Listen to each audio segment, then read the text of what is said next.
Hello everyone, good morning and welcome to another day, another vlog.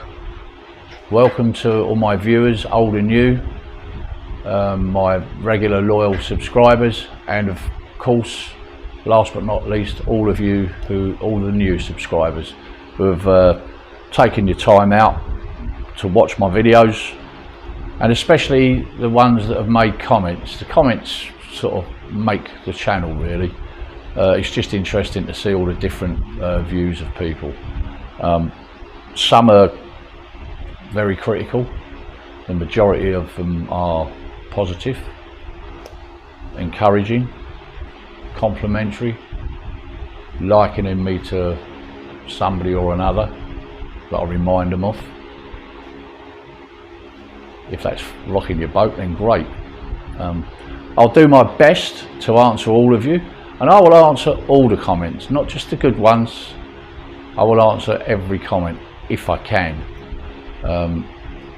It doesn't matter what sort of comment it is. I will never block anyone. I will never try and personally criticise anybody. If I fire back, it's generalising. It's in general.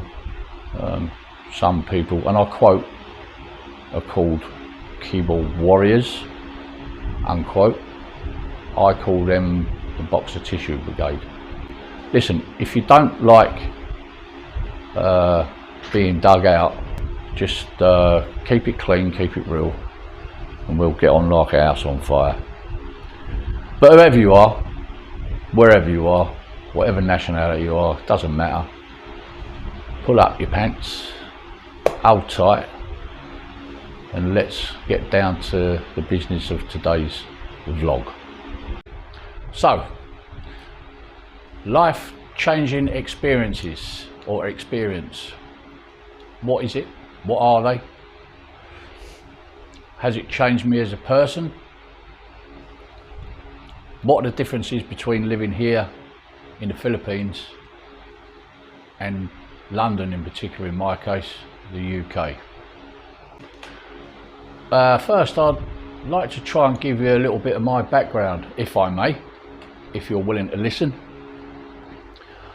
So, I've worked all my life in the UK from the age of around about 16, 17 years old. My upbringing wasn't easy. My parents divorced more times than Richard and Liz.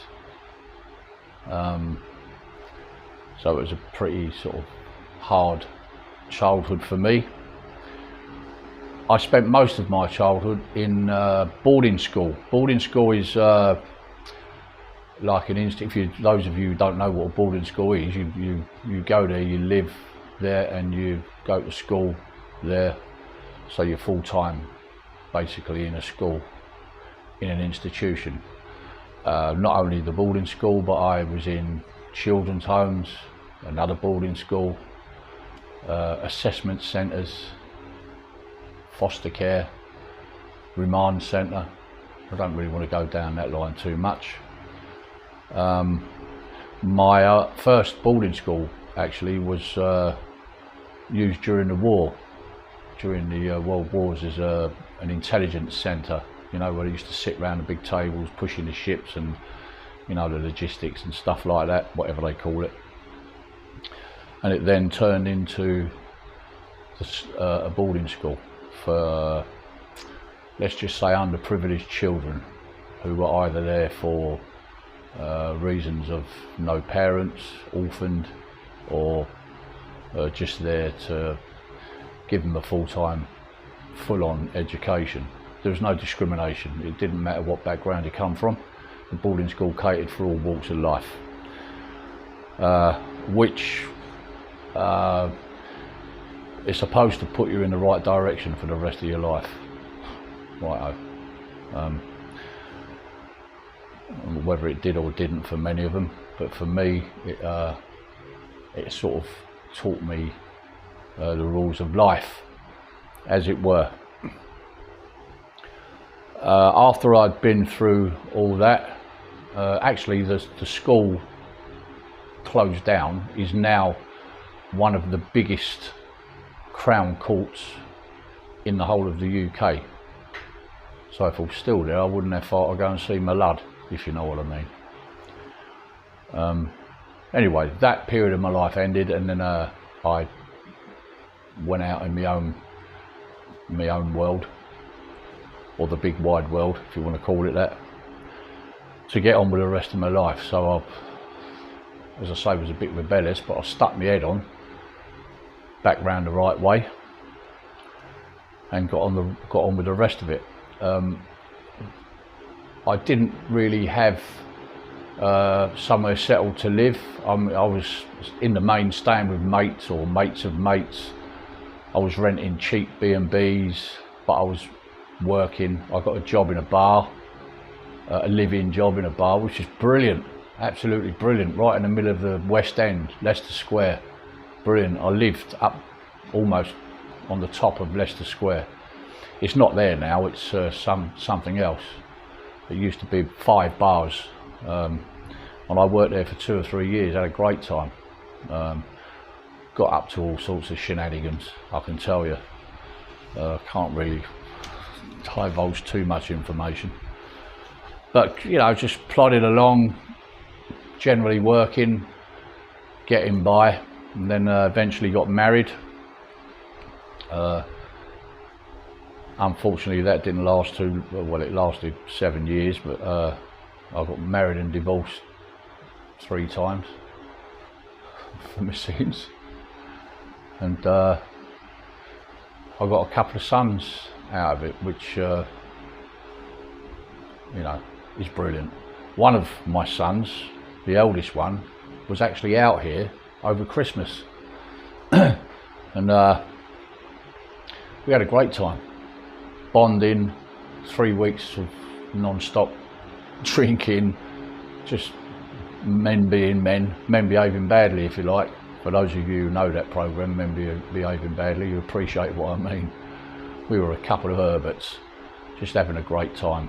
How my wife put up with it, I don't know, but you know, we just had a good time. The other son, I don't see him. So I don't see him at all now. Let's just say that I had an eventful life. I mean, regrets?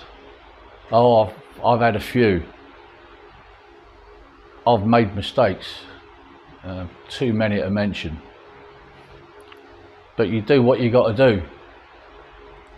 I was bad at school and got detention. I planned my future's course, took the wrong steps along my life's highway.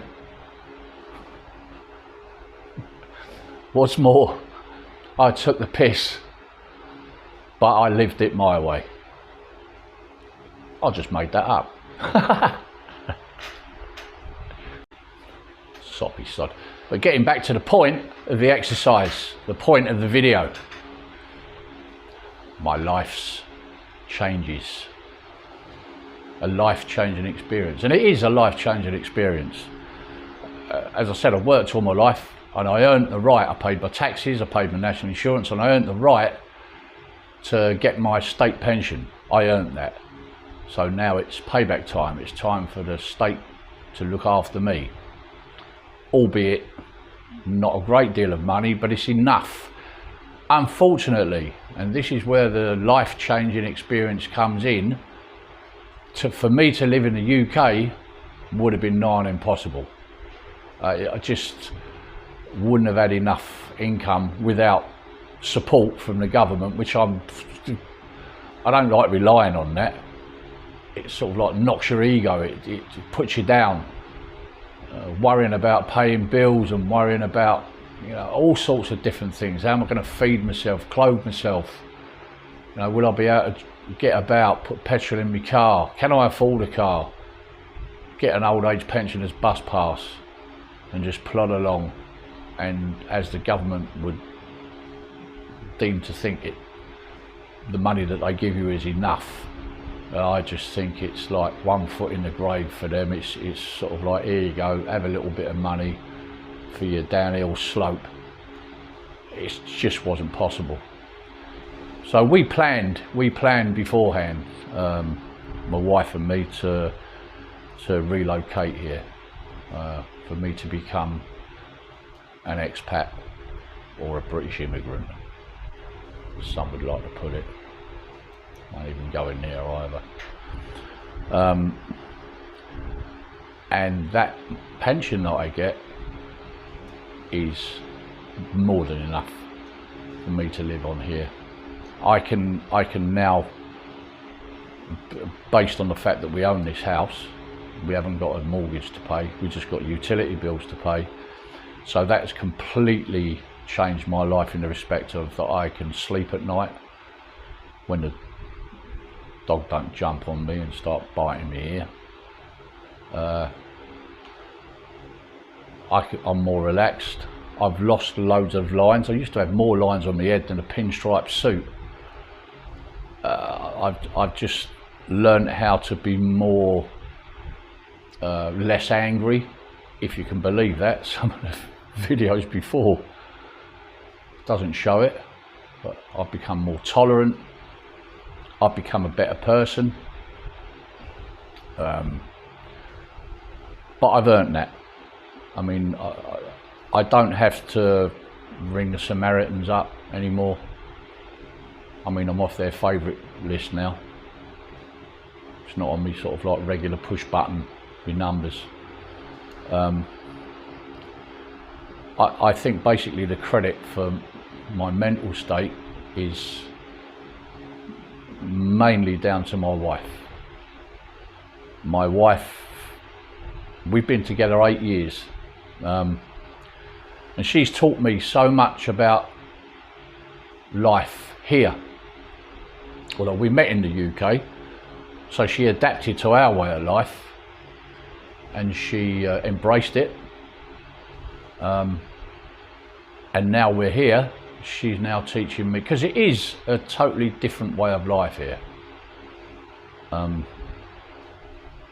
mean, without my wife, I think I would be probably drawing weird pictures of doom and gloom in a nut house somewhere. It's how much she's changed my life.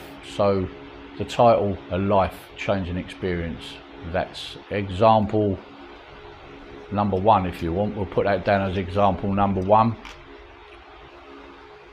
The other thing is, not only has she taught me love and respect, how to love and respect, she's also bloody good looking. She's drop dead gorgeous. I mean, I'm not saying that there isn't any English girls like that, but needle in a haystack comes to mind. I mean, at least here I can wake up and turn over and look at her beautiful face, rather than waking up to false teeth in a glass and a smell of methane wafting across the room. Do you know what I mean? In a nutshell, it's more affordable here, relatively. Well, for me at least. I mean, unless you're one of the and I've got to be careful what I say now, because I was given a little bit of a warning that you can't criticise anybody. I mean, they're allowed to criticise you. They're allowed to say what they want. The majority of people, as I said before, are very, very nice. They're very, you know, encouraging, complimentary, but there are some that want to criticise you. That listen, I will make a response, but I'll try to respond to everybody, good or bad. I won't block anybody. You know, I mean, it's part and parcel of being on this channel, having a YouTube channel. You got to take the rough with the smooth, the good with the bad. Now, if you get a bad comment, you got to live with it. Either reply to it or just ignore it. It's no good blocking them. I mean, it's just showing people all the good comments. I mean, you've got to give and take. There's got to be a mix.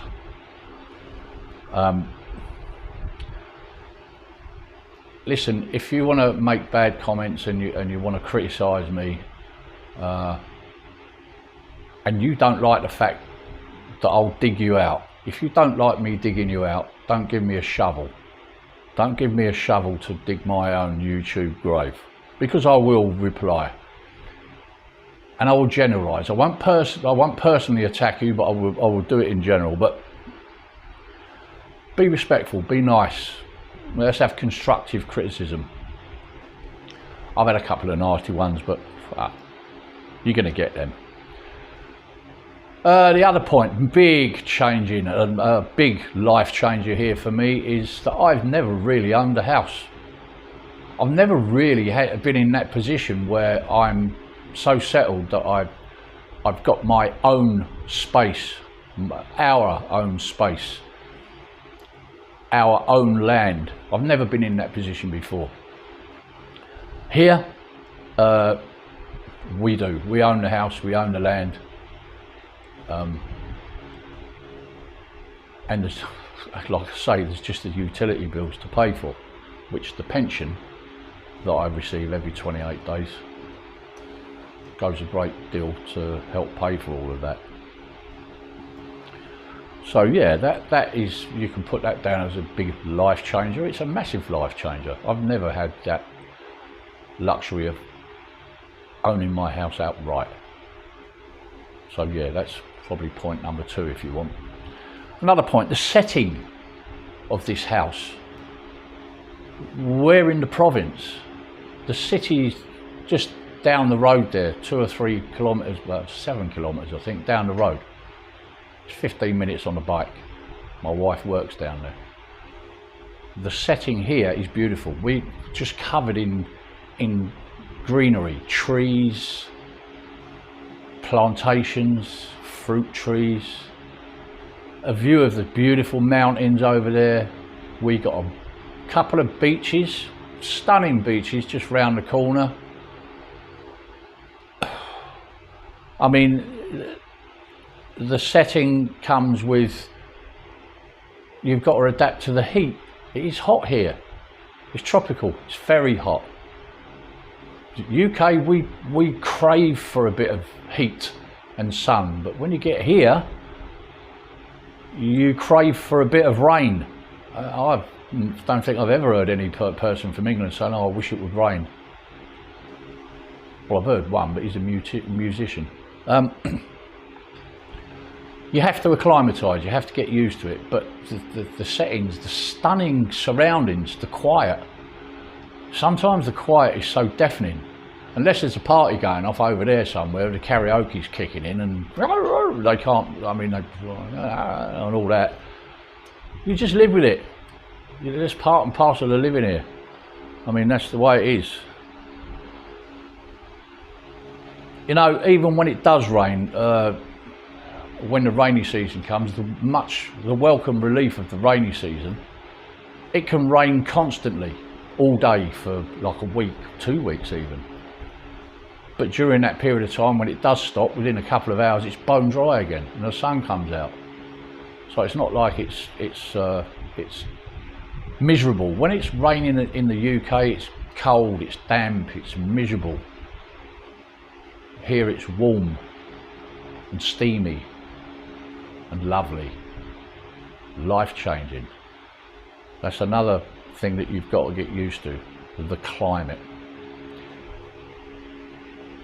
One of the biggest ones is the people, the locals, the people here.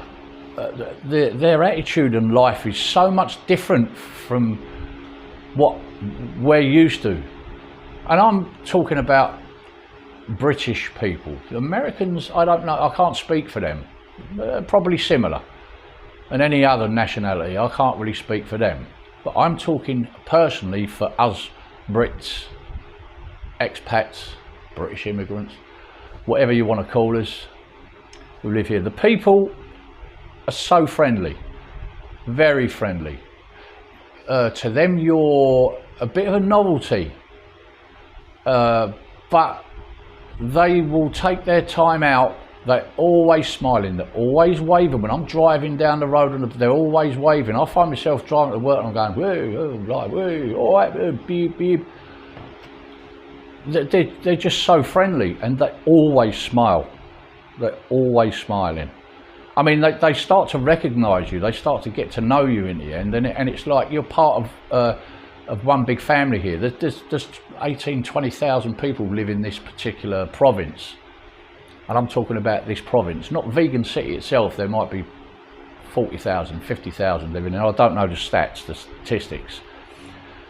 That they always smile. They always, you know what? If you go walk past somebody, they always go, "Oh, come in, have some food, have a drink." You know, they'll give you half of what they got. They're always very open, very nice, very respectful. And this is where I think a lot, generalising again, a lot of us foreigners go wrong. We do not give them back the respect that they give us. When you see and hear of people in trouble, it's because they've done it all wrong.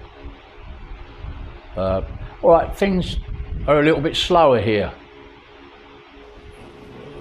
Very slow.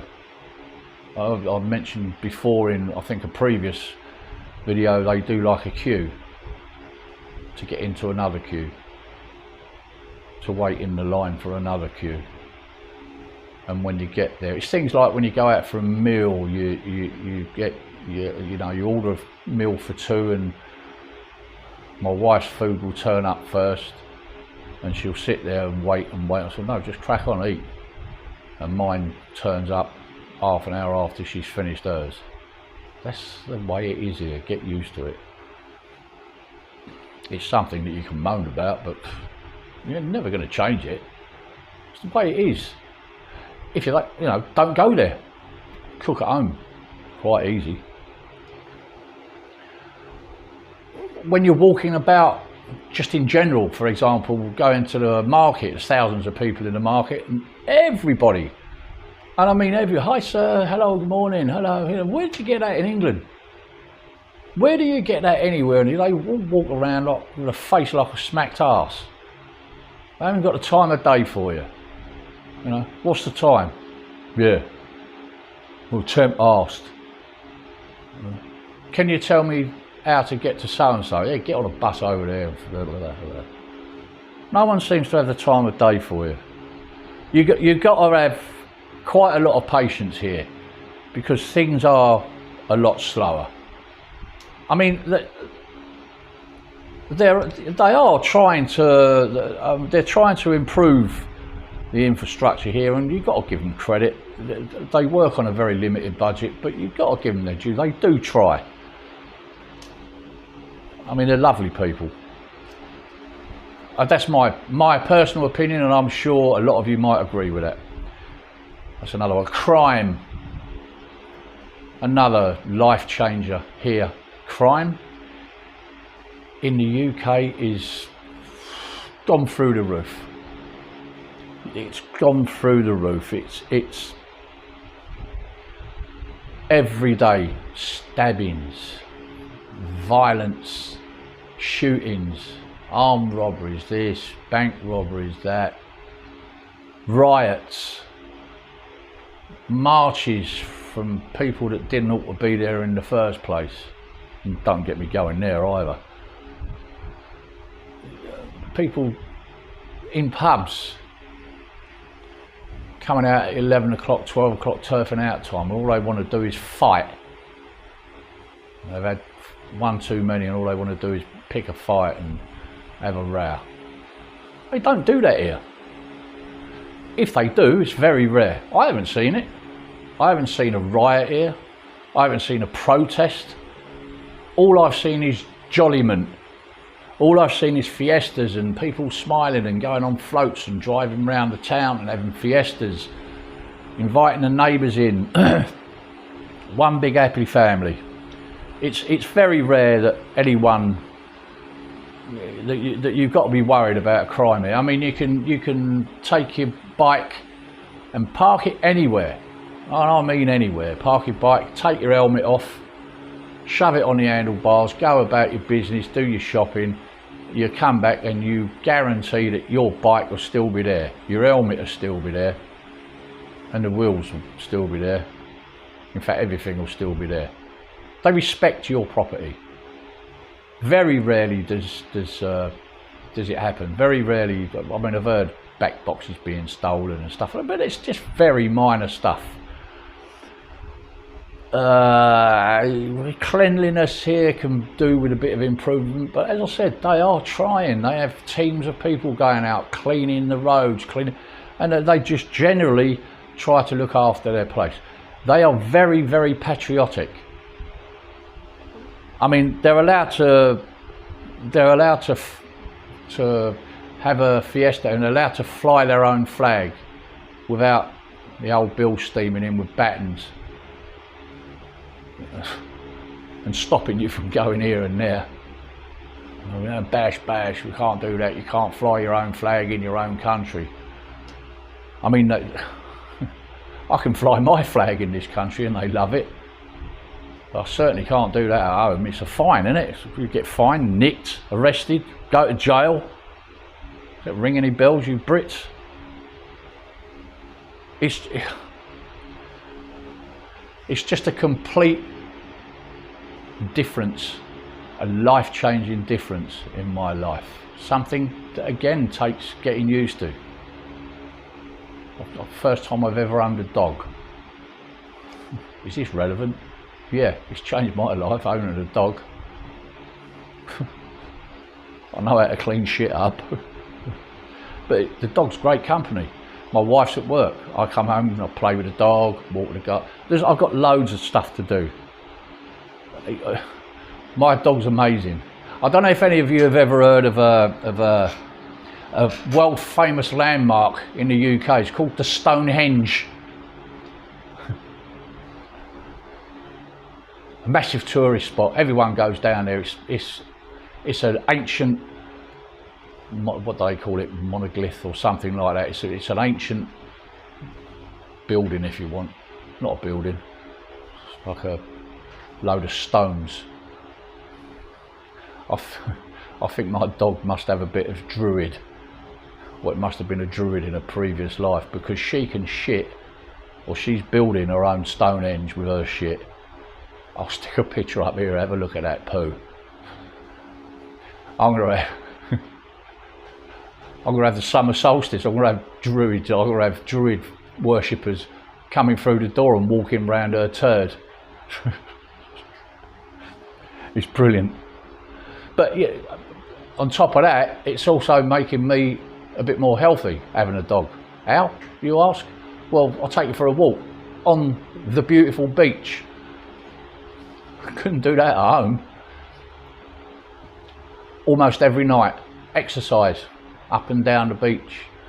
Do quite a lot of walking here, and we do it early evening because it's too bloody hot during the day. So all these events for me are what I would call a life changer. It's a lifestyle changer. Just like the words from that famous old song from Elton George. It's like your sun going down on me. Beautiful. So give us your answers on a postcard. Where would you rather be? Stonecourt Hill, south of London, or San Sebastian Beach, in the north of the Philippines? Beautiful. I reckon I know what your answer might be. A personality changer.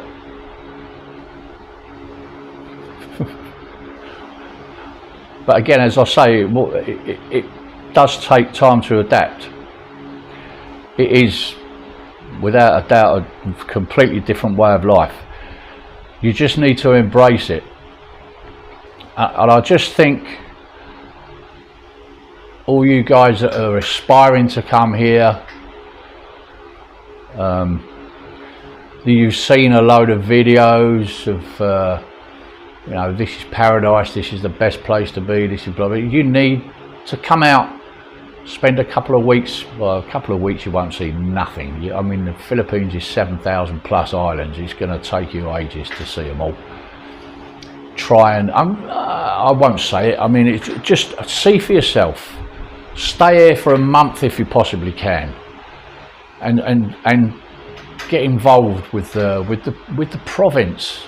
You can go to the city if you want and live the high life in the city. But what I would class as the real Philippines is the province. It's where we live. I mean, if you can't or won't embrace it, I'm afraid this paradise is not for you.